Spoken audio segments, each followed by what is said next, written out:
বিসমিল্লাহির রহমানির রহিম। আজকের ল্যাব আমরা দেখব হচ্ছে কিভাবে হারভেস্টার ইউজ করে ডিএনএস বুস্ট ফোর্সিং নেওয়া হয়। ডিএনএস বুস্ট ফোর্সিং জন্য কিভাবে হারভেস্টারের সার্চ ইঞ্জিন ইউজ করা হয় এই জিনিসটা দেখব আজকে ল্যাবে। তো আমরা কথা না বাড়াই, আমরা প্রথম ওপেন টার্মিনালে যাব। ওপেন টার্মিনালে আমি প্যারট সার্ভারে আছি, ওখানে বড় করলাম। আমি সুডো যাব, রুট পাসওয়ার্ড ইউজ করব। এরপরে হচ্ছে আমি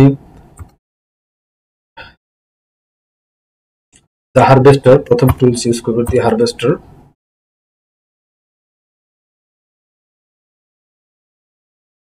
হারভেস্টার মাইনাস ডি, ডি হচ্ছে আমি অর্গানাইজেশনের নাম, ডোমেনের নামটা দিব, ইসি সিওইউএন সিআইএন .org। এরপরে মাইনাস বি, সোর্স কোড থেকে নিবে, Bing Yahoo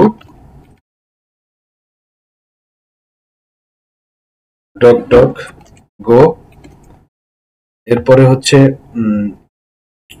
minus C, minus C হচ্ছে C for DNS forcing command আমরা দিলাম।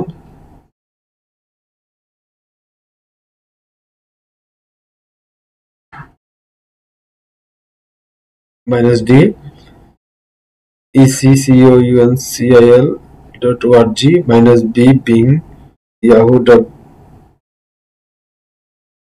এখানে ভুল হয়েছে, DUCK.go minus C।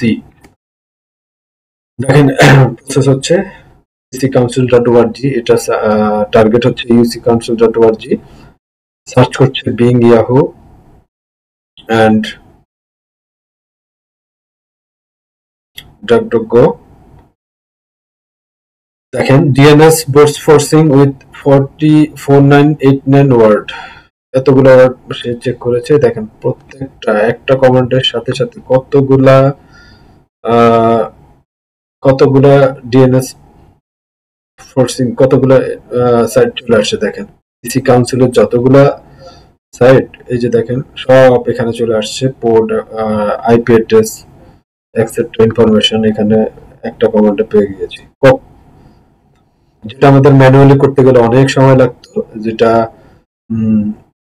আমরা এখানে হারভেস্টার ইউজ করে এটা নিয়ে নিলাম সব ইনফরমেশন। মানে আমার একটা ডোমেনের আন্ডারে যতগুলো সাবডোমেন ডিএনএস ফোর্সিং সব ইনফরমেশন এখানে 4949 মানে হচ্ছে প্রায় 4000-এর উপরে ইনফরমেশন নিয়েছি। এখন আমি এটাকে কি করতে হবে, আমরা যদি এটাকে এভাবে এখানে রাখলে, এটা তো টেম্পোরারি, আমরা এটাকে যদি সেভ করতে চাই তাহলে মাইনাস অ্যাপ দিয়ে একটা ফাইল নাম দিব, সেটা হচ্ছে নাম দিতে পারি আমি ডিএনএস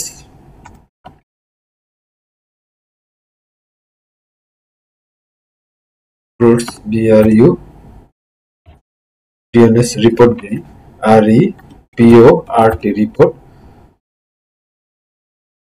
.html ফরম্যাট দিই, HTML দিয়ে HTML আমি HTML ফরম্যাট এটা সেভ করব।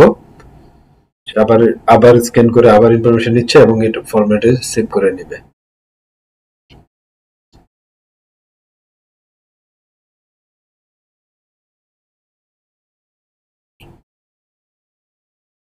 দেখেন সার্চ করছে starting DNS brute forcing with 4989 word. যে দেখেন এখানে দুইটা ফরম্যাটে সেভ হয়েছে, XML আর JSON। আমরা একটু দেখব এই ফাইলটা কোথায় হয়েছে। তো এটা দেখার জন্য ls-l দিয়ে গ্র্যাব দিয়ে ট্যাব দিলে দেখেন চলে আসছে। এখন এখান থেকে যে দেখেন ডিএনএস দুইটা ফরম্যাটে, রিপোর্ট JSON আর একটা হচ্ছে XML। আমরা একটু দেখি, একটা ফাইল ওপেন করে দেখি, beam.xml-টা ওপেন করি।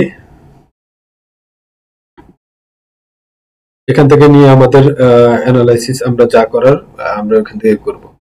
এটা ফাইল সেভ না করলে এটা টেম্পোরারি দেখায়, এটা আমরা সেভ করে নিলাম। দেখেন এখানে অসংখ্য ডাটা চলে আসছে, সিটি কাউন্সিলের অনেকগুলো ডাটা চলে আসছে, আমরা দেখতে পাচ্ছি অসংখ্য। তো এভাবে আমি ডিএনএস বুটস ফোর্স এর ইনফরমেশন নিতে পারি।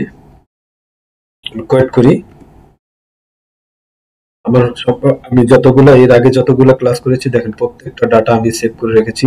ইমেল নিয়েছিলাম, তারপরে গিয়েছে ডিএনএস নিলাম, তারপরে আইপি হোস্টের ইনফরমেশন নিয়েছি, আইপির ইনফরমেশন নিয়েছি, সবগুলো আমার এখানে সেভ আছে। আমি এইভাবে আমরা স্টেপ বাই স্টেপ সেভ করে করে দেন আমাদের অ্যানালাইসিস জন্য, পেনিট্রেশন টেস্টিং এর জন্য অথবা ইথিক্যাল হ্যাকিং এর জন্য আমাদের ডাটাগুলো নিয়ে আমাদের কাজ এখান থেকে আমাদের কাজ শেষ হবে, মানে আমরা এখান থেকেই অ্যাকশন মোডে যাব। তো আজকে আমাদের ক্লাস আজকে আর না বাড়াই, আজকে আমাদের ক্লাসে আমরা দেখলাম হচ্ছে ডিএনএস বুটস ফোর্স কিভাবে ফোর্সিং কিভাবে করা হয় এটা। তো নেক্সট ক্লাসে আমরা ইনশাআল্লাহ দেখব হচ্ছে একটা ডোমেইনের নেটওয়ার্ক ইনফরমেশন কিভাবে নিতে হয়, বিজিপি অথবা কোন বিজিপি কোন রাউটিং প্রোটোকল ইউজ করেছে ওটা কিভাবে ইনফরমেশন নিতে হয়। ওই ক্লাসের জন্য ওই ক্লাসটা খুবই ইম্পর্টেন্ট, আমরা ওটা দেখবো ইনশাআল্লাহ নেক্সট ক্লাসে। আজকে আর কথা না বাড়াই, ইনশাআল্লাহ আসসালামু আলাইকুম, ভালো থাকবেন, আসসালামু আলাইকুম। Again.